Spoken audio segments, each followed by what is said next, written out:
Hello and welcome to the Health Capsule, the only radio program in which you can know more about your health while you're driving, studying, etc.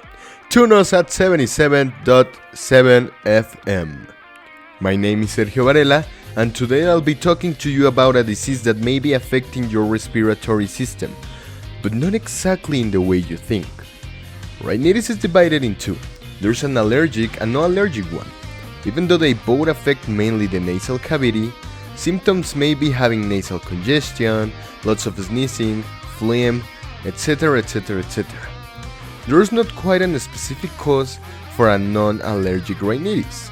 It may be because of some smells, or maybe climate change, or air particles that may irritate your nose. Now, the allergic rhinitis is almost exactly the same, but this one causes more symptoms such as maybe eye stitching and pressure in the paranasal sinuses. These ones are above the cheeks but below the eyes, and we have other paranasal sinuses that are like in the middle of your forehead down into your nose. Well, allergic rhinitis has a clear reason, and it's because you are around something you are allergic to.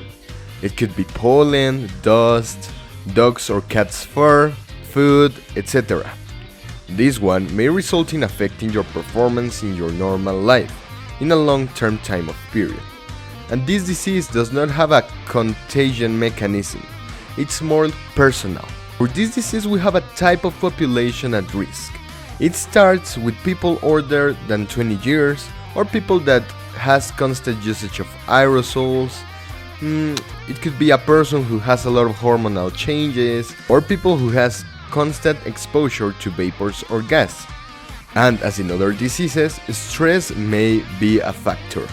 Allergic rhinitis may appear mostly in spring. This is caused because that's the moment in which pollen appears in the trees and starts to affect other people.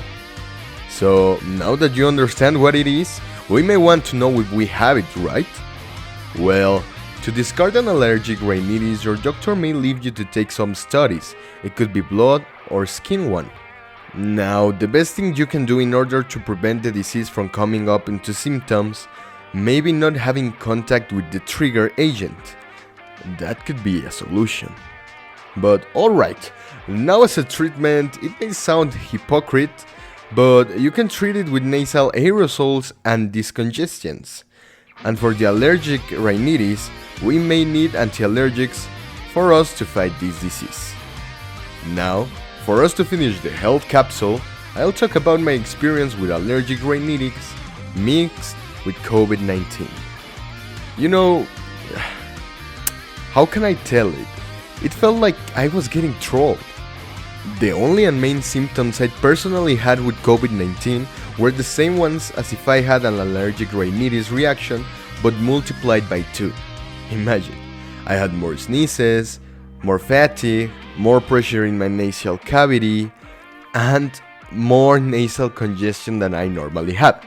I thought I had a strong allergic reaction due to the dust exposure I had a day before, but no. At night, I couldn't smell or taste anything.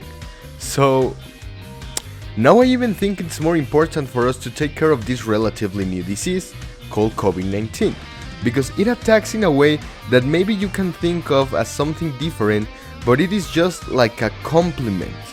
In this particular case, were the rhinitis symptoms, but doubled. So always remember to wash your hands constantly, always use a face mask wherever you go, and try to stay at home the most time possible. See you on the next Health Capsule. Bye.